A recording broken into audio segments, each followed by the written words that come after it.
டே 23 of நான் கப்பி form வைக்க போகிறேன். நம்ம இன்டோர் செட்டப்பில் மொயினா வச்சுருந்தோம். அது போய்ட்டு பார்க்கலான்னு பார்த்தா கிராஷ் ஆகிருந்துச்சி. ஏன்னா மஸ்கிட்டோ லார்வெல்லாம் கிரியேட் ஆகிடுச்சு. நான் போய் ஓப்பன் பண்ணி விட்டேன் போல், எனக்கே தெரியாமல் ஆகிடுச்சு. சரி பரவாயில்ல, ஃபிஷ்ஷுக்கு ஃபீட் பண்ணலாம் ட்ராப்பரை வச்சு எடுக்க ஆரம்பிச்சிட்டேன். இந்த மாதிரிலாம் நிறையா இருந்துச்சு.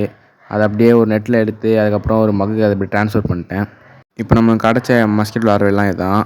இது அப்படியே ஃபீட் பண்ணால் ஃபிஷ்ஷுக்கெலாம் இன்ஃபெக்ஷன் ஆகிடும் சொல்லிட்டு ராக் சால்ட் ஒரு கைப்பிடி அப்படியே எடுத்து போட்டேன். அப்படியே 5 மினிட்ஸ் ஊற்றிட்டேன். எல்லாமே கொஞ்சம் கொஞ்சமாக சாக ஆரம்பிச்சிருச்சு. ஆனால் எல்லாமேலாம் சாகலை. சரி தேவையான அளவு மட்டும் ஃபீட் பண்ணி எடுத்து வச்சிட்டேன். நல்லாவே வாஷ் பண்ணிட்டேன். ஏன்னா அப்போ தான் அந்த சால்ட் வாட்டர் போகும்னு சொல்லிட்டு. ஆனால் நம்ம இப்போது சூப்பர் தம்மா பிளாட்டினம் கோய்க்கு மட்டும் ஃபீட் பண்ண போகிறதில்ல. ஏன்னா அது ரீசெண்டாக தான் வாங்கியிருந்தோம். அது கொஞ்சம் செட் ஆனதுக்கப்புறம் ஃபீட் பண்ணலான்னு சொல்லிட்டு விட்டேன். சரி நம்ம ஃபுல் ரேட்டுக்கு ஃபீட் பண்ணிடலான்னு சொல்லிட்டு எல்லா ஃப்ரைஸுக்கும் ஃபீட் பண்ண ஆரம்பிச்சிட்டேன். எல்லாமே சாப்பிட்டுது, போட்டோன்னே சாப்பிட்டுச்சு. கிளாஸ் பலி தான் பைடன் எல்லாமே வந்து சாப்பிட்டுச்சு. இதை போட்டேன், எல்லாமே முதல்ல பார்த்துட்டு இருந்துச்சு. அடுத்து எல்லாத்தையும் பிடிக்கி சாப்பிட ஆரம்பிச்சிருச்சு. அப்புறம் அப்படியே மேலே எடுத்துகிட்டு போயிட்டு கிளாஸ் பிளே ஃப்ரைஸுக்கு ஃபீட் பண்ணலான்னு ஃபீட் பண்ணேன். எல்லாம் போட்டு அத்த சைன் காணாமல் போயிடுச்சு. எல்லாமே அப்படியே சாப்பிட்டுச்சு.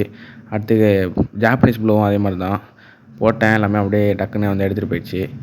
சரி நம்ம கிளாஸ் பள்ளியை பார்த்தேன். இது வேறு என்னைக்கு கூட்டி போட்டுன்னு தெரில, ஆனால் சீக்கிரமாக போட்டுரும்.